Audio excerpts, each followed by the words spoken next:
जरांगेंच्या भेटीला निवृत्त न्यायाधीशांसह बच्चू कडू सुद्धा पोहोचतायत। भेटीनंतर मंत्रिमंडळातले नेते जरांगेंशी संवाद साधतील अशी माहिती मिळतेय। सरकारचं शिष्टमंडळ अंदरवली सराटीत आता पुढच्या काही क्षणात दाखल होत आहे। छत्रपती संभाजीनगर विमानतळावर या शिष्टमंडळाचं आगमन सुद्धा झालेलं आहे। कायदेशीर चौकटीत टिकणारं आरक्षण सरकारच्या वतीनं कसं दिलं जाईल, साधारणपणे त्याला किती काळ अपेक्षित आहे, त्याकरता नेमकी प्रक्रिया काय असणार आहे, साधारणतः किती कालावधी तो लागेल, या सगळ्या संदर्भात माहिती दिली जाण्याची शक्यता वर्तवली जाते। दोन निवृत्त न्यायमूर्ती जरांगे पाटलांना कायदेशीर बाबी समजवत असल्याची ही दृश्य काही क्षणापूर्वीची ही दृश्य आपण पाहतोय, ज्यावेळी हे शिष्टमंडळ अंतरवली सराटीत पोहोचलेलं होतं। अधिक माहिती घेतो आमचे प्रतिनिधी सचिन बडे यांच्याकडून। सचिन, हे दोन निवृत्त न्यायमूर्ती म्हणजे न्यायमूर्ती एम.जे. गायकवाड आणि सुनील शुक्रे यांच्याकडून मनोज जरांगे पाटील यांना या कायदेशीर बाबी सध्या समजवल्या जात आहेत। नेमकं काय घडतंय या व्यासपीठावर? लागलीची या ठिकाणी आपण पाहतो की निवृत्त न्यायाधीश जे आहेत ते स्वतः मनोज जरांगे यांना समजावून सांगत आहेत। मनोज जरांगे त्यांचं पूर्णपणे जे ते समजावून सांगतात ते ऐकताना पाहायला मिळत आहेत। कारण मनोज जरांगे यांनी जी मागणी केली होती सरसकट कुणबी प्रमाणपत्र देण्यात यावं आणि मराठा समाजाला आरक्षण देण्यात यावं, तर याच मागणीला धरून या ठिकाणी जे आहे ते स्वतः मनोज जरांगे जे होते ते अमरण उपोषणाला बसले होते। आणि अमरण उपोषण सुरू असताना स्वतः सरकारचं शिष्टमंडळ जे होतं मागील वेळेस आलं होतं, मात्र दुसऱ्या वेळी पुन्हा एकदा आता आपण या ठिकाणी पाहताय की मनोज जरांगे म्हणतात की जी चर्चा करायची ती सर्वांसमोर करायची, खुलेआम चर्चा करायची आणि ती चर्चा करण्यासाठी स्वतः मनोज जरांगे आहे ही खुलेआम चर्चा करायला बसा असं म्हणतात। आणि त्यांनी जे काही माईक बाजूला ठेवली होती ती माईक सुद्धा जवळ घेण्यासाठी ते सांगतायत, मात्र या ठिकाणी त्यांना बच्चू कडू यांनी सुद्धा रोखलेलं आहे। आणि त्या ठिकाणी जे काही पोलीस अधिकारी जे आहेत त्यांनी सुद्धा पोलीस अधिकाऱ्यांनी सुद्धा त्यांना थांबवलेलं आहे की बच्चू कडू हे चर्चा करतात आणि या ठिकाणी निवृत्त न्यायाधीशांनी सुद्धा चर्चा केलेली आहे। त्यामुळे ही बैठक जी आहे ही महत्वाची बैठक आहे आणि निवृत्त न्यायाधीश स्वतः या संदर्भात समजावून सांगतायत किंवा जे काही नवीन मार्ग असू शकतात किंवा कुठले पर्याय असतात किंवा जे काही मागणी करतात तीच बरोबर आहे का की कोणते पर्याय ठेवले जातील या संदर्भामध्ये ही महत्वाची चर्चा सुरू आहे। अंतरवली सराटी या ठिकाणी आता जे शिष्टमंडळ पोहोचलेलं आहे त्या शिष्टमंडळामध्ये सुरुवातीला निवृत्त न्यायाधीश या निवृत्त न्यायमूर्तींमार्फत काय नेमकं समजावलं जात आहे अशी काही माहिती मिळते का की जे जरांगे पाटील म्हणतात की ताबडतोब विशेष अधिवेशन बोलवा आणि आरक्षण द्या, या सगळ्या संदर्भात न्यायमूर्तींकडून काही सांगितलं जात आहे का? अशी माहिती मिळते की न्यायमूर्ती म्हणतात की जर टिकणारं आरक्षण हवं असेल तर काही गडबड करून चालणार नाही। नेमकं काय समजावतायत न्यायमूर्ती जरांगेंना, काय सांगतायत? या ठिकाणी न्यायमूर्ती आल्याच्या नंतर त्यांनी सुरुवातीला मनोज जरांगेंची प्रकृतीविषयी विचारणा केल्याच्या नंतर कायदेशीर बाबींवर चर्चा केली जात आहे। मनोज जरांगे यांनी मागणी केली होती की विशेष अधिवेशन जे आहे ते भरवण्यात यावं, जे काही आमदार खासदार आहेत त्यांनी राजीनामा देण्याऐवजी विशेष अधिवेशनासाठी त्यांनी जी आहे ती मागणी करावी आणि त्यानंतर स्वतः मनोज जरांगे यांनी अधिवेशनासाठी जी आहे आग्रही मागणी केली, मात्र त्या संदर्भात सरकारकडून कुठल्याही हालचाली झालेल्या नाहीयेत। आणि स्वतः या ठिकाणी न्यायमूर्ती जे बोलतायत तर ते कायद्यामध्ये कसं बसतं किंवा कायद्यामध्ये काय लिहिलं जातं याविषयी ते सविस्तर माहिती जी आहे ते मनोज जरांगे यांना देत आहेत। आणि प्रत्येक न्यायाधीश जे वेगवेगळे न्यायाधीश आले आहेत ते स्वतः या ठिकाणी माहिती देऊन त्यांना सांगत आहेत की कोणत्या गोष्टी ज्या आहेत त्या दिल्या जाऊ शकतात किंवा कोणत्या दिल्या जाऊ शकत नाही त्याविषयी जी आहे ती चर्चा केली जाते। आणि स्वतः मनोज जरांगे यांचं जे अमरण उपोषण सुरू होतं तर त्यांनी तीच मागणी केलेली होती, मात्र काही अशा मागण्या कधी कधी असतात की ज्या कायद्यामध्ये बसतात किंवा बसत नाहीत त्याविषयी जे आहे ते आता हे निवृत्त न्यायाधीश जे आहेत ते त्यांना समजून सांगत आहेत। मग आता कोणत्या प्रमुख मागण्या आहेत, कोणते प्रमुख मुद्दे आहेत जे पूर्ण होऊ शकतात किंवा जे पूर्णच होऊ शकत नाही त्याविषयी ही चर्चा असणार आहे।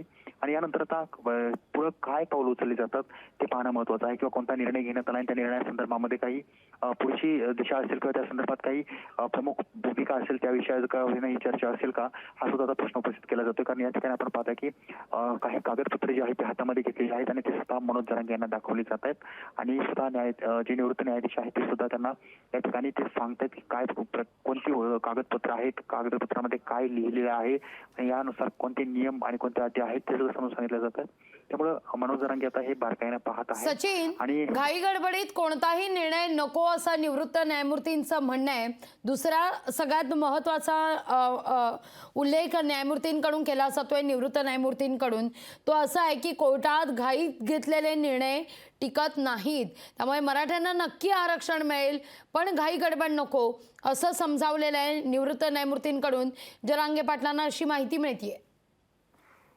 घाई गडबडीमध्ये जे कोणतेही निर्णय घेण्यात येतात तर ते घाई गडबडीतील निर्णय म्हणजे कुठेतरी आरक्षण दिल्याच्या नंतर ते टिकायला हवं. मात्र घाई गडबडीमध्ये जर आरक्षण दिलं आणि ते टिकलं नाही तर मग त्याला देऊन उपयोगच काय, हा सुद्धा प्रश्न उपस्थित होतो. त्यामुळे आरक्षण देत असताना घाई गडबड नको असं सुद्धा सरकार म्हणतं. निवृत्त न्यायाधीशांचं सुद्धा तेच मत असेल. आणि आणखी जर एक प्रामुख्याने आपण मुद्दा पाहिला तर या ठिकाणी वारंवार मागणी केली जात होती की आरक्षण मिळावं आणि ती आरक्षणाची मागणी घेऊन मनोज जरांगे बसले होते. मात्र आता निवृत्त न्यायाधीश या ठिकाणी आल्याच्या नंतर हा प्रमुख मुद्दा जो आहे तो आता समोर आल्याच्या नंतर काय भूमिका असेल किंवा काय त्यांचं मत असेल हे जाणून घेणं सुद्धा तेवढंच महत्वाचं आहे. आता या ठिकाणी निवृत्त न्यायमूर्ती तर पोहोचलेले आहेत, पण मंत्री किती वेळात पोहोचतील? 4 मंत्री 2 आमदार सुद्धा आहेत या शिष्टमंडळामध्ये. ते साधारण किती वेळात पोहोचतील त्या ठिकाणी सचिन?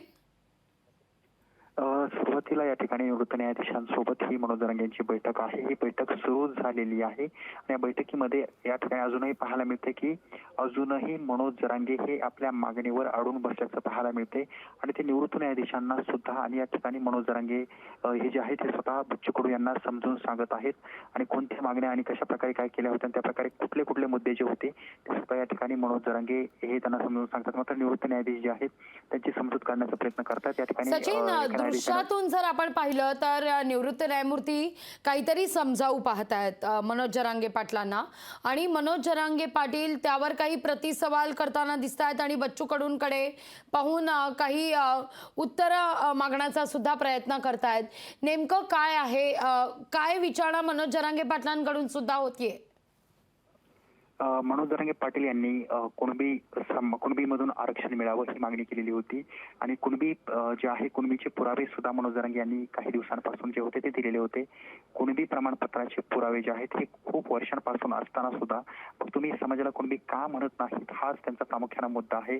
आणि या ठिकाणी स्वतः मनोज जरांगे जे आहेत ते जे आहेत स्वतः समजून सांगतात न्यायाधीशांना की कोणते कोणते मुद्दे आहेत. मात्र काही असे मुद्दे आहेत जे कायद्यामध्ये बसत नाहीत त्याविषयी सुद्धा या ठिकाणी मनोज जरांगे न्यायाधीशांशी बोलतात किंवा न्यायाधीशही त्यांना काही मुद्दे जे आहेत ते समजून सांगतायत. त्यामुळे मराठा आरक्षणाचा जो मुद्दा आहे हा ज्वलंत आहे आणि मनोज जरांगे हे त्यांना जे काही म्हणजे जुने मुद्दे जे होते कुणबी प्रमाणपत्रासंदर्भात, कुणबी नोंदी संदर्भात, कुणबी दस्तऐवजांसंदर्भात आणि कुणबी जे काही पुरावे भेटलेले आहेत मग ते निजामकालीन असो, इंग्रजकालीन असो किंवा त्यापेक्षाही जुने असो, त्या संदर्भातही त्याने वारंवार त्यांनी बोलून दाखवलेलं आहे. मग हे आरक्षण देण्यासाठी नेमकं आपण पुन्हा एकदा सचिनशी संपर्क साधण्याचा प्रयत्न करूया. सचिनचा संपर्क तुटलेला आहे आपल्याशी. या घडीची महत्त्वाची बातमी आपण पाहतोय. निवृत्त न्यायमूर्ती आणि बच्चू कडू हे आता मनोज जरांगे पाटील यांच्या भेटीकरता अंतरवली सराटीत पोहोचलेले आहेत. पुढच्या काही क्षणात मंत्री देखील त्या ठिकाणी पोहोचतील. 2 आमदार सुद्धा आहेत, 4 मंत्री सुद्धा आहेत या शिष्टमंडळामध्ये. शिष्टमंडळ आता अंतरवली सराटीत पोहोचलेलं आहे. यापैकी माजी निवृत्त न्यायमूर्ती 2 निवृत्त न्यायमूर्ती MG गायकवाड आणि सुनील शुक्रे यांच्याकडून जरांगे पाटील यांच्याशी संवाद साधला जातोय. त्यांना कायदेशीर बाबी या समजवल्या जात आहेत. घाई गडबडीत घेतलेले निर्णय कोर्टात टिकले जात नाहीत असं निवृत्त न्यायमूर्तींकडून सांगितलं जात आहे. तसंच चर्चा खुलेआम करणं गरजेचं आहे. चर्चा करायची आहे तर ती खुलेआम करावी असं मनोज जरांगे पाटील यांनी म्हटलं.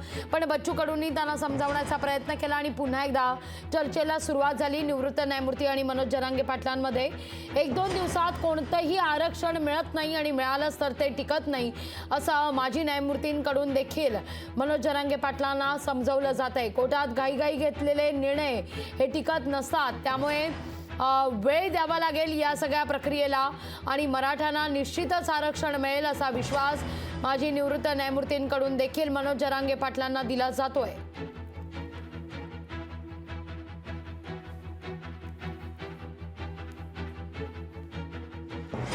टिकणारं आरक्षण देण्यासाठी थोडा वेळ लागू शकतो असं निवृत्त न्यायमूर्तींचं म्हणणं आहे. हा वेळकाढूपणा नसून प्रक्रियेचा भाग आहे असं देखील ते म्हणतायत. अधिक माहिती घेऊया आमचे प्रतिनिधी सचिन बडे यांच्याकडून. सचिन, आपण पाहिलं तर निवृत्त न्यायमूर्तींकडून मनोज जरांगे पाटील यांची समजूत काढली जातीये. हा वेळकाढूपणा नाही तर हा प्रक्रियेचा भाग आहे असं सांगण्यात येत आहे.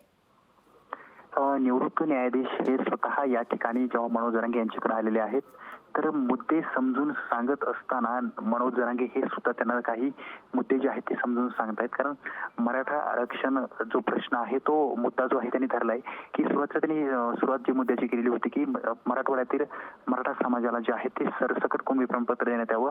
कारण मराठवाड्यातील जो मराठा समाज आहे तो कुणबी आहे आणि त्यानंतर हीच मागणी जी होती त्यांनी ती मोठ्या स्वरूपाची केली होती. कारण त्यानंतरची त्यांची मागणी जी होती त्यांची ही मागणी अशी वाढली होती की सरसकट महाराष्ट्रातील मराठा समाजाला देण्यात यावं. कारण कुठलाही मराठा असो तो मराठा हाडा मासाचा आणि रक्ताचा एकच आहे. त्यामुळे सरसकट कुणबी प्रमाणपत्र जे आहे ते देण्यात यावं आणि ही मागणी धरून जे आहे ते मनोज जरांगे उपोषणाला बसले होते. आजचा हा उपोषणाचा दिवस जो होता तो महत्वाचा होता. कारण या ठिकाणी शिष्टमंडळ जे होतं ते आता दाखल झालेलं आहे. कारण त्यांनी शिष्टमंडळाला दरवाजा जो होता तो उघडा केलेला होता आणि त्यानंतर सुरुवातीला मंत्रिमंडळ येण्याच्या आधी किंवा मंत्रिमंडळातील मंत्री येण्याच्या आधी या ठिकाणी निवृत्त न्यायाधीश जे आहेत ते या ठिकाणी पोहोचलेले आहेत. आणि निवृत्त न्यायाधीश पोहोचण्यामागचं कारण म्हणजे या ठिकाणी जी मध्यस्थी केलेली आहे ती स्वतः बच्चू कडू यांनी मध्यस्थी केलेली आहे आणि त्याच नंतर या ठिकाणी निवृत्त न्यायाधीश जे आहेत त्या पोहोचलेले आहेत. बच्चू कडू हे सुद्धा या ठिकाणी संवाद साधतायत, मनोज जरांगे यांची समजूत घालण्याचा प्रयत्न करतायत.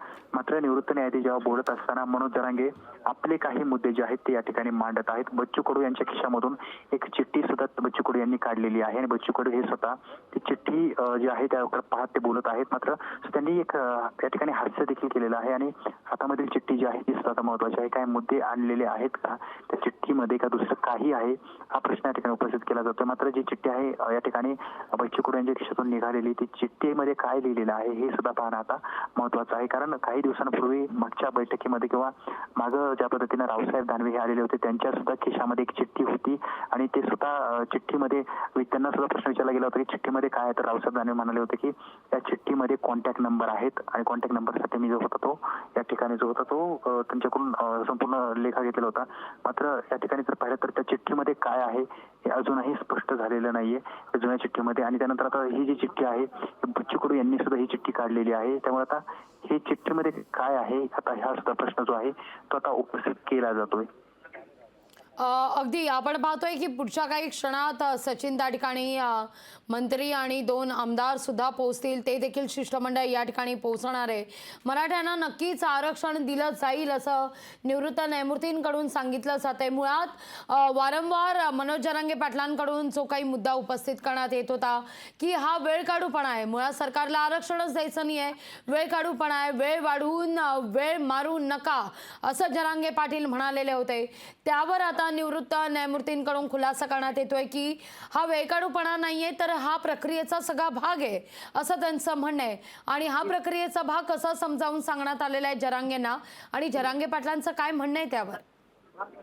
न्यायालयीन प्रक्रिया जी असते ती नियमानुसार होते आणि त्या ठिकाणी नियम हे महत्वाचे असतात आणि जे काही समजा काही गोष्टी असतात की ज्या काही मागण्यांवरून ते बदलल्या जाऊ शकत नाहीत. मात्र या ठिकाणी आता ज्या काही महत्वाच्या मागण्या आहेत त्या मनोज जरांगे यांनी केलेल्या होत्या. मात्र त्या कायद्याच्या दृष्टीमध्ये त्यात बसतात का किंवा त्यामध्ये काही बदल करावा लागतो किंवा काही विशेष अशी घडामोड घडल्याच्या नंतर काही कलम जे आहेत त्या विचार केला जातो. तर आता प्रामुख्यानं जेव्हा निवृत्त न्यायाधीश स्वतः मनोज जरांगे यांच्याकडे आले त्यांनी काही बाबी जे आहेत ते समजून सांगितलेले आहेत. कारण जेव्हा मनोज जरांगे हे अमर उपोषणाला बसले आहेत त्यानंतर अभ्यासकांची जी काही फौज आहे ती सज्ज झाली, वकिलांची फौज सज्ज झाली, ते सुद्धा अभ्यासाला लागले किंवा ते सुद्धा जे काही महत्वाचे मुद्दे आहेत त्या मुद्द्यांच्या शोधामध्ये लागले. आणि त्यानंतर निवृत्त न्यायाधीश आहेत त्यांच्या माध्यमातून सुद्धा ही जी काही समजून सांगितली जाते त्या ठिकाणी सुद्धा विशेष अभ्यास होता तो करण्यात आलेला होता. आणि आपण जर पाहिलं तर या ठिकाणी मुख्यमंत्री यांची निकटवर्ती जे काही मंगेश चिवटे आहेत हे सुद्धा या ठिकाणी 2 वेळा आलेले होते. त्यांनी सुद्धा 2 वेळा या ठिकाणी मनोज जरांगे यांची भेट घेतलेली होती. म्हणजे त्यांनी सुद्धा मुख्यमंत्र्यांच्या माध्यमातून हा प्रश्न मुद्दा मांडण्याचा प्रयत्न केला होता. लोकशाही मराठी ऐका, पहा, जागरूक रहा.